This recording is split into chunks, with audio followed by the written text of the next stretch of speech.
7th? Oh, it was terrible, of course. I mean, we kind of get our news kind of also secondhand because, you know, my wife's family, they live in Gaza. They have cousins and uncles there, and their house also was bombed. We haven't been able to communicate with them for the past 3 days. Communication are lost. So we don't know actually what is the, how are they doing, but, you know, we're used to that. I mean, it's just like, it's very repetitive. We're used to that. We're used to them being bombed every time and moving from one place to the other. You know, it's just like those Palestinians, they're very dramatic. Israel killing us. But they never die. I mean, they always come back. You know, they're very difficult to kill, very difficult people to kill. I know because I'm married to one. I tried many times, couldn't kill her. I mean, there's a dark humor there, and I understand why. Because no, it's not dark humor. I try to get to her every time, but she uses our kids as human shields. I can never take her out. Again, I understand the humor, but to be serious, Bاسم, about this. Tonight, I will be serious. Now, I will be serious. I was watching your interview with Ben Shapiro, and I'll tell you one thing. Yeah. I think that Ben Shapiro is one of the smartest people who ever walked this earth. He's very, very smart. I follow him, and I believe everything he said. And when he came on your show, his solution was, and I quote, his solution was that the solution for this is for Israel to annex Gaza and to kill as many son of bitches as possible to make sure that this will never happen again. And anyone who called for a ceasefire will be a terrorist sympathizer. So God forbid, I don't want to be labeled as a terrorist sympathizer. So I agree with Ben Shapiro. I think we should kill as many son of bitches as possible. Well, let me, so okay, far, but Bاسm, so far 3,500 people were killed, including 5,000 son of bitches in the bombing of the Baptist hospital as we speak right now. 1/3 of those 3,500 were children. So my question to Ben Shapiro is, how many more son of bitches do we need to kill so Ben Shapiro is happy? Okay, because it changes Bاسm, from 1 year. It changes from one. I'm sorry that. I'm really at a disadvantage here. I'm looking at a camera. I don't see you. I can hear you on my. The reason I'm interrupting is I think you might be. I think you're conflating different interviews with Ben Shapiro. He didn't use the phrase "sons of bitches" with me. Let me play to you what he actually said on my. He did. Go back to your interview. No, he didn't. That was another interview. But let me play what he said to me here. Well, frankly, I don't believe in proportionate response to terrorism. I believe that the way that you stop terrorism is with wildly disproportionate response. That doesn't mean in terms of targeting civilians. It means in terms of killing as many terrorists as humanly possible and allowing them to dictate the terms of engagement by hiding behind civilians in areas that they are supposedly responsible for means that the only option for Israel is to surrender to Hamas's hatred of its own citizens, its willingness to use its own children as human shields. No country worth its salt could ever do that. Now, that is substantively different to what you said he said, right? He's talking there specifically about Hamas terrorists. I agree with him. The thing is, the question is, what is a proportionate response? Because it has been different from one tier to another. So if you look to this graph, for example, this is the death of Israeli and Palestinians, and it's changing from 1 year to year. It's like fluctuating like crypto. So my question is today, what is the going rate today for human lives? I mean, 2014 was a great year for Ben Shapiro. 88 Israelis were died, and there was 2,329 Palestinians killed on the other side. That is one Israeli for 27 Palestinians. That is a very good exchange rate. What I'm saying is, what is the exchange rate for today? So you guys will be happy. That's my question. Well, it's not me. It's not me, guys. I'm not on either side. No, not you. Like when I say you guys, I say like people on the other side of that. I know that you don't think like that, Piers. You're one of the good guys. But let me tell you something. I mean, the reason that I'm using this is that I can't remember what happened in 2014. And there was no music festival, but there must be something. I mean, they must do something. It is their fault. It has to be something. I mean, 2018, 300 Palestinians died. Who's counting? You know. So the thing is, what my question is, let's find what is the exchange rate for human life today, so we expect the future death of Palestinians, and we'll be happy to it. My response to that would be this, Bاسm. I thought carefully about this because I think it's very tricky for people like me to immerse ourselves into a conflict where we're not directly involved. And I thought carefully about what I feel about this. I feel that the scale of what Hamas did on October the 7th supersedes anything else I've seen in this conflict, really ever. the savagery, the butchery, the slaughter of 1,300 people, the shooting of babies, the 100%. kidnapping of grandmothers, and so on. So if we can agree on that, which I think is inarguable, then the question then becomes, again, about proportion. I don't disagree that there's been a lot of bad stuff on both sides going back historically for decades. But if we agree that this was on a different level altogether, quite deliberately by Hamas, designed to provoke. No, here's my question. Let me ask you a question. And the question, because you raised it earlier about proportion. I honestly don't know what the proportionate response is. I honestly don't. I don't. I've been watching the airstrikes this week thinking. So what's your question? Well, I would ask you, if you were Israel, what would you? If I was Israel. If you were Israel and that had happened to you, what would you think would be the appropriate way for the country to respond? I would do exactly like Israel did, kill as many people as possible, since the world is letting me do it. I mean, I can do it because I can, you know. But the thing is, like, you know what? I agree with you. And you know what? I'm going to be even ahead of you, because I see the question coming. Do you condemn Hamas for the atrocity? Yes, I condemn Hamas. I condemn Hamas. Hamas is the source of all evil. They're the reason for everything. And you know what? Let's, for a minute, imagine a world without Hamas. Right. What will this word look like? Let's give this word a name, and let's name this word the West Bank. Hamas has absolutely no control in the West Bank, and since the beginning of this year, only through August, 37 Palestinian kids were killed. No music festival, no paragliding, no Hamas. Since the occupation of the West Bank, 7,000 Palestinians were killed. No music festival, no paragliding, no Hamas. I can go on and on and on and on. No, but you don't need to, because in a way you're preaching to the choir. I've followed this crisis. Oh no, you're not preaching. So the thing is, like, in the sense that I know that what you're saying has validity. Of course. Piers. By the way, Piers. I am at a disadvantage here. I can hear you, I cannot see you. I am in a claustrophobic room, and so please cut me some slack and don't interrupt me and interrupt my points. Sure. So because this has to be fair. Understand. Because if you want to only hear your opinion, I can just condemn Hamas and go home. I can do that. So do you want to do that, or do you have a much more nuanced conversation? No, I absolutely want to have a nuanced conversation. I wasn't aware I was interrupting you. I thought I was letting you speak. Amazing. So I would say I really applaud Israel for doing one thing that no military force in the world does. Because I heard Ben Shapiro and I heard Ron DeSantis, and they said Israel is the only military force in the world that warns civilians before bombing them. I mean, how fucking cute. That is so nice of them. So, because with this logic, if Russian troops started warning Ukrainians before bombing their houses, we're cool with Putin, right? I mean, okay, Habibi, you have warned them, go invade, it's fine, you have done your job. I mean, the thing is, and I understand, and I also heard Ben Shapiro talking about human shield. So you remember my wife's family, they live in Gaza. So I asked them, I told them, when Israel give you the nice warning, the cute warning, does Hamas force you to stay in your home so you can be bombed and use as human shield? You know what? Hassan here, my wife's cousin. He's a loser. You know. He told me. You know, when I asked him, does that happen? He told me, no. The lying son of a bitch lied to me. I told him, you don't understand. Ben Shapiro and Ron DeSantis keep saying that Israel warned you and Hamas asked you to stay put. So I told you, he's a loser. He never kept a job. He even failed in all of the interviews to become like a human shield. I would believe Ben Shapiro. Let me ask you this, So let's go with that. No. Let me ask you. At some point, I must be able to ask you questions. It's not a monologue for you, Bاسem. If we agree that for the 14,000 casualties, I mean, who's counting, our human shield, does that mean that every single one of those civilians was standing, obscuring a military target behind them? Because that's a lot of weapons. I mean, Hamas is packing. No, of course it doesn't.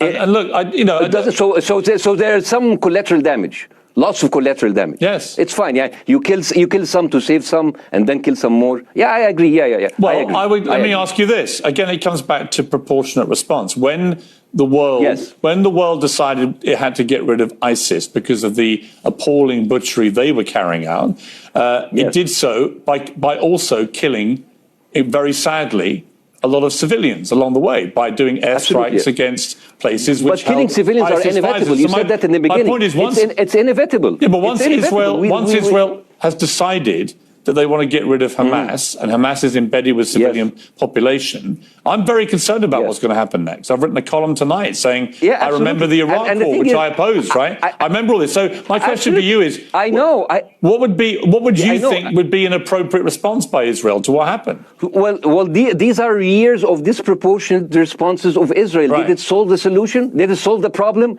Did it work before, so it will work? What will be the surprise this time? What will be the twist that will make this work this time? What will be different this time? Seriously, I mean, like, this is only the last 15 years. I mean, because it's too many papers. I just got this. But how will this be different? And the thing is, I am so glad in the introduction that you mentioned the Iraq war. I applaud you, Piers, for saying that, because you were honest about it. You said that spreading lies like WMDs make people look at those people as less of humans, and they would accept the death of 1 million Iraqi, whether by sanctions or by invasion, right? You are a good man. This is amazing. And you know what is similar? Is when you spread the lies of 40 decapitated babies, although it was refuted. So what happens when people hear that, killing babies is horrible. But when you say decapitated 40 babies, you are planting a certain image, who has said certain that? trigger in people's mind. Who has said that? Who has said 40? Who has said that? You have said 40 decapitated. Who has said that? You have repeated. No, I haven't. What? I've never said that. You haven't said on your show 40 decapitated babies? Never. Ben Shapiro didn't say it? No. Ron DeSantis didn't say Nobody it? has said it. Okay, nobody said it? No. Oh, okay, maybe I am wrong. Decapitated. Here's you're wrong. I've never said that. What happened? No, you're wrong. But the thing is, the same thing is happening in Iraq. Ben Shapiro once tweeted, not even about Gaza, about the West Bank, when Israel continued to build the illegal settlement. He said, 2017, Israel likes to build things, and Arabs, not Palestine, not Hamas, Arabs like to bomb crap and live in open sewage. Yeah, I thought that was the Israeli defense minister, he said, those are human animals. And the thing is, Ben Shapiro should know better, because, long before the Holocaust, before Jewish people were thrown in the gas chambers, the Nazi propaganda called them rats. Now, as a human being, I will never accept that another human being being thrown into a gas chamber, but a rat, kill 10, kill 1,000, 3,500. They are son of a bitch. They are human animals who live in open sewage and decapitate babies. And because of that propaganda, Mr. Morgan, that guy in Illinois, the 71 years old guy, he killed, stabbing the 6-year-old Palestinian kid in Illinois 26 times. And he used to play with him. They used to be friends. But he went in, marching into their apartment, stabbing his mother and killing him, shouting, all Muslims could die. Yeah. It took you 80 years to change one word from Jewish to Muslim. And then you transferred your guilt to us and took away our land. Bاسem, let me ask you a question. That deal sucks, man. Let me ask you a question. How do we get from where we are now to peace?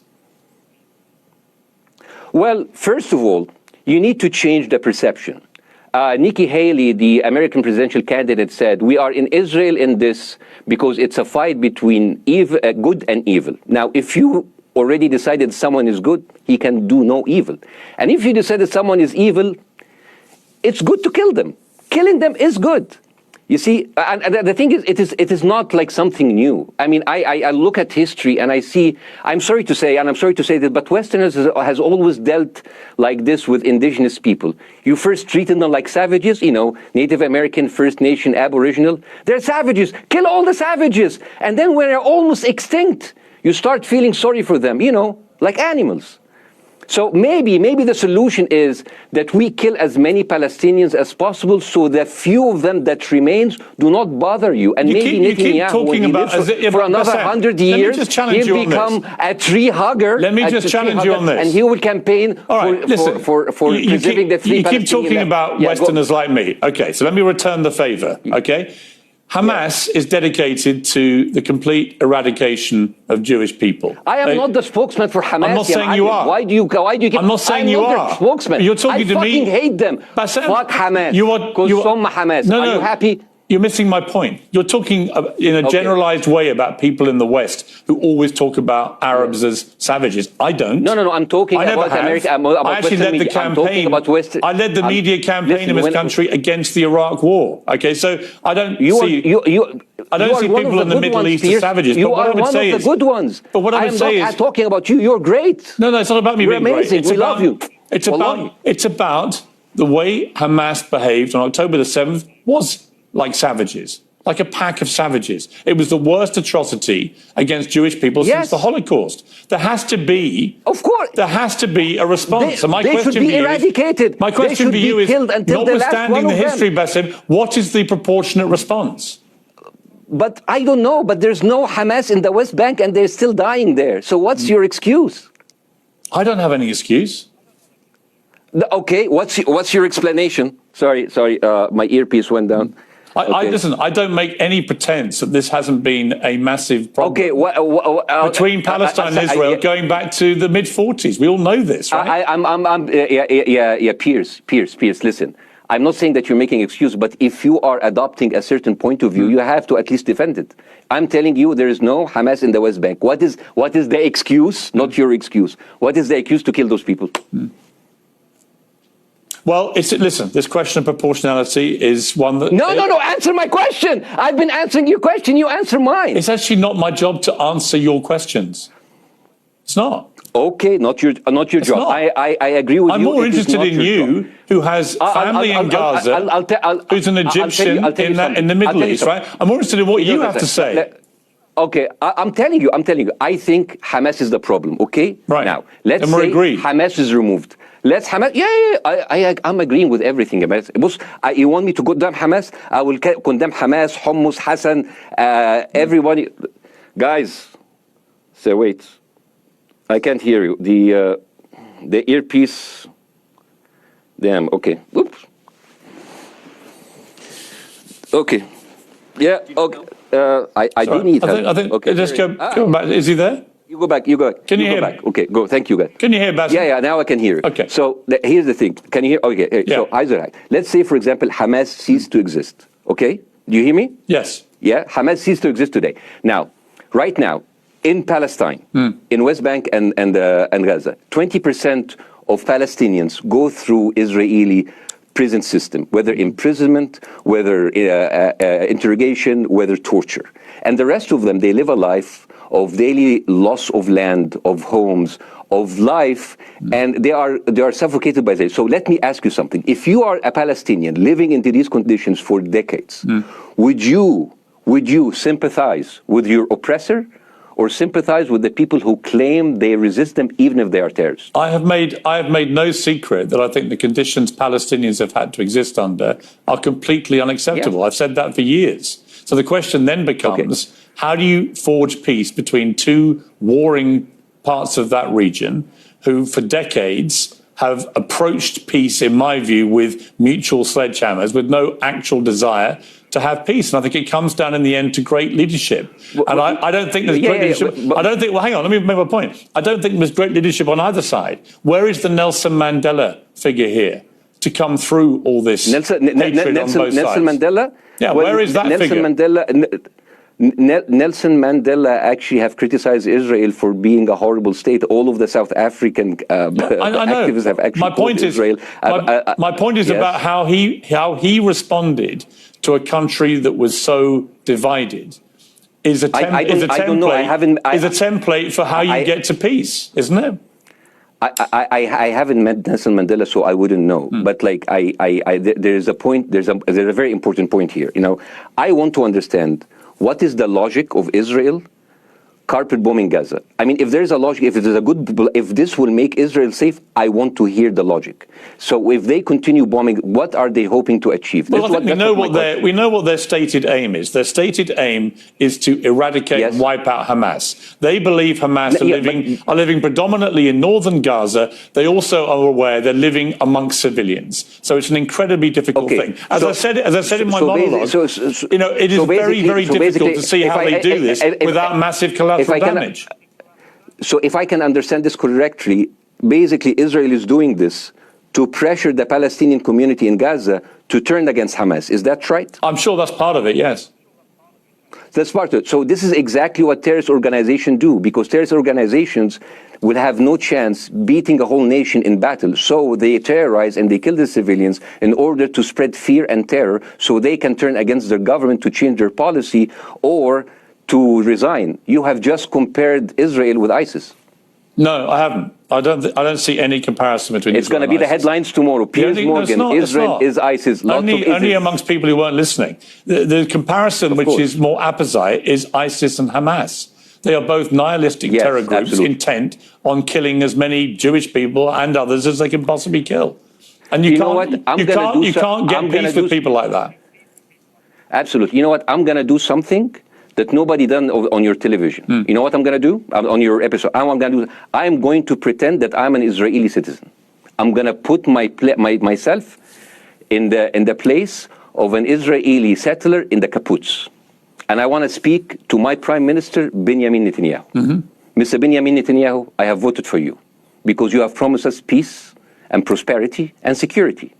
On the 7th of October, those son of bitches Hamas, they went into the fence that is regularly heavily guarded. Usually if there's like a dove that comes close to it, it will be shot. Those people went in and they went for 6 hours before IDF forces was deployed, killing our friends, our families, kidnapping our grandmothers and babies, and went in.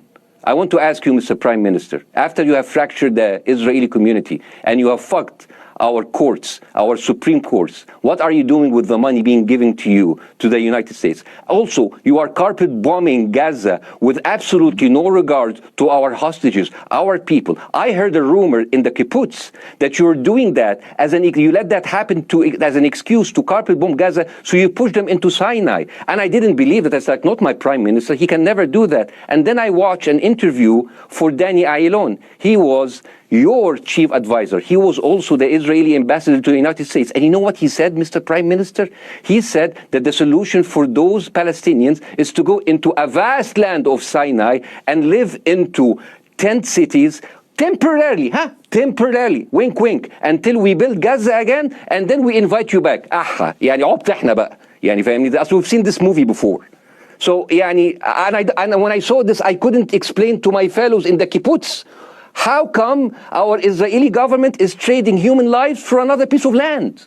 So as an Israeli citizen, I need to hold my Israeli government accountable. And as an American citizen, I want to know, all of these money that we are giving to Israel, we're giving them $4 billion every year.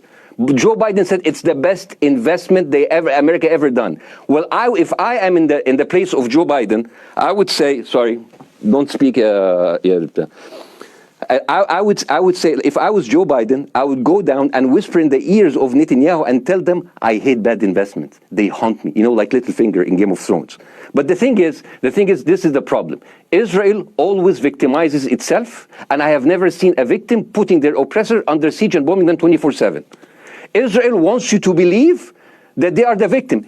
But dealing with Israel is so difficult. It's like being in a relationship with a narcissistic psychopath. He fucks you up, and then he makes you think it's your fault. All right, you Bاسم. look at Israel as Superman, but they're really Homelander. Bاسm. Wallahi, they are shooting Bاسm, fish in a barrel, and they are annoyed with the splashes. Bاسm, I want to say two things. One, if you could just slightly manage your language. We are uncensored, but if you keep swearing, I'm very sorry. We have to apologise to viewers who may be offended by that. I apologize. But I understand passions run high, so let's not get too bogged down about the odd swear word. I apologize to the viewers. I apologize to the viewers for my language. My second question is this: after the sight of dead civilians. After the break, we have the managing director of the Daily Wire, which is Ben Shapiro's company. We were going to interview him on his own, but he's happy to come on and talk with you directly if you are prepared to stay. Well, of course, I can stay, but again, I am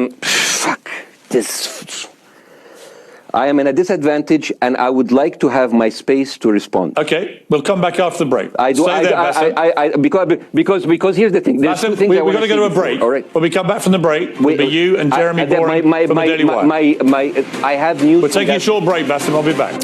Hi, Jeremy. Please say hello to Ben Shapiro, and please tell him that I do think he is the smartest person to ever walk the earth. Thank you so much. So, as response to Jeremy, I agree with everything you said. I mean, what is disproportionate? I mean, he just used the examples from Second World War and America, showing that civilian casualty is. I mean, I heard his voice. He was very sad, and as he was telling us, it is so inevitable to kill so many civilians because it's something that we cannot avoid. I hear the sadness in his voice, and I know that it's a very difficult decision to kill all of these civilians because that's for a higher cause, and I understand. But my question, I have two questions. The question is, how can you justify the killing in the West Bank where Hamas does not exist?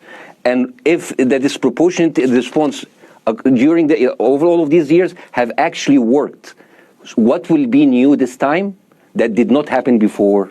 I just want to. That was my question. Okay, that Bاسم, was my question. I'm going to. Okay. So now, if I ask the question, can I say something on my side? Well, Bاسm, with respect, a little bit personal. Bاسm, with respect, I gave you half the show to have your side. Jeremy's had a lot less time. I'm going to have to. You want me to leave? Bاسm, I'm going to have to let you go because we've been on there with you for 40 minutes. Okay, bye bye. But listen, bye bye. I'd like to talk to you again, and thank you for joining the program. I appreciate it. Oh, by the way, my wife's family is all right, and they sent us a house. It's bombed. It's beautiful. It's going to be a good like Halloween theme. So I'm very sorry for what your family are going through in Gaza, and I mean that very sincerely. By the way, I don't know. I don't know I don't know him. By the way, I haven't actually met them. They didn't even come to my wedding. They couldn't because they are stuck in Gaza, and she never saw them because Gaza is not a destination. Bاسm, as I say, we hear their voices, and it's they die. It's fine. It's fine. Bاسm, I wish your family all the very best. Thank you for joining me. I appreciate it. I don't. Thank